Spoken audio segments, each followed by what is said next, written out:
Assalamualaikum warahmatullahi wabarakatuh. Anak-anak, kali ini kita akan membahas lebih banyak tentang mendoakan orang lain.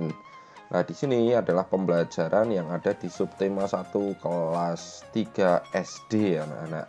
Sehingga nanti kita akan tahu bahwa salah satu kebaikan hati seseorang adalah dengan cara mendoakan orang lain. Tetapi seperti biasanya, kita sebelum memulai pelajaran kita pada pagi hari ini, kita harus berdoa dulu. Berdoa mulai.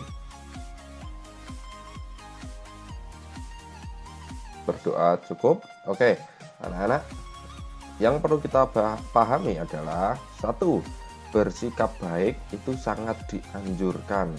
Nah, bersikap baik itu diperuntukkan untuk siapa saja?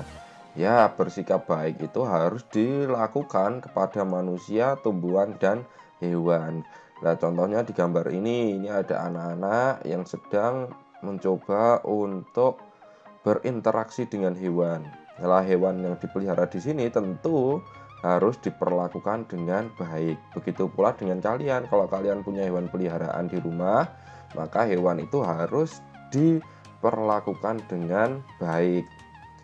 Tidak hanya hewan, anak-anak, ternyata tumbuhan itu juga harus diperlakukan dengan baik. Caranya adalah tumbuhan itu kita beri pupuk, kemudian kita rawat dengan cara menyiraminya setiap pagi dan sore, atau melihat perkembangan dari tumbuhan itu. Karena apa? Karena tumbuhan itu bisa memberikan manfaat yang banyak kepada kita. Salah satunya adalah dengan memberikan oksigen kepada kita melalui proses fotosintesis. Akan tetapi anak-anak, yang perlu kita pahami juga bahwa ternyata dengan bersikap baik kita akan mendapatkan kebahagiaan. Selain dengan hewan dan tumbuhan, ternyata ada contoh sikap baik yang bisa kita contoh, yaitu mendoakan untuk orang lain, anak-anak. Nah, ini misalnya ada Edo yang sakit, ini Edo. Nah, dia sedang diperiksa oleh Pak Dokter. Nah, kita sebagai teman Edo itu dapat melakukan sikap yang baik atau bisa memberikan sesuatu yang terbaik kepada Edo. Caranya bagaimana? Caranya adalah mendoakan Edo agar cepat sembuh.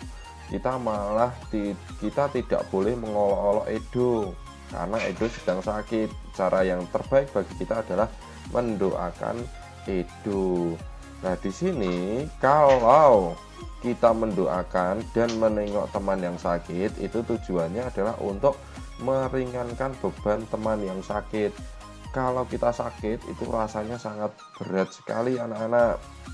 Kita merasa kesakitan, merasa nyeri di sana sini lah. Kalau kita ditengok oleh teman kita, biasanya kita akan merasakan bahwa oh, ternyata sakit ini tidak ada apa-apanya, karena kita mendapatkan semangat dari teman-teman yang menjenguk. Kemudian manfaat mendoakan dan menengok teman yang sakit adalah kita bisa menolong teman kita dengan cara berdoa, memohon kesembuhan kepada Tuhan.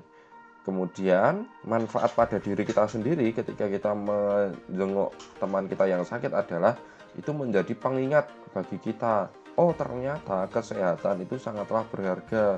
Melihat teman kita yang sakit, yang tidak bisa lari-lari, tidak bisa jalan-jalan, harus berada di atas tempat tidur, kita jadi tahu bahwa kesehatan itu sangatlah berharga. Kemudian kita juga mendapatkan ilmu tentang cara menjaga kesehatan. Biasanya ketika kita menjenguk teman kita yang sakit, teman kita akan menceritakan, oh, sebab saya sakit itu karena jajan sembarangan, kemudian perutnya sakit. Nah, kita di sana bisa tahu, oh, ternyata cara menjaga kesehatan itu dengan tidak jajan sembarangan. Dan manfaat yang paling utama adalah dengan menjenguk teman yang sakit itu kita bisa menjaga silaturahmi, anak-anak.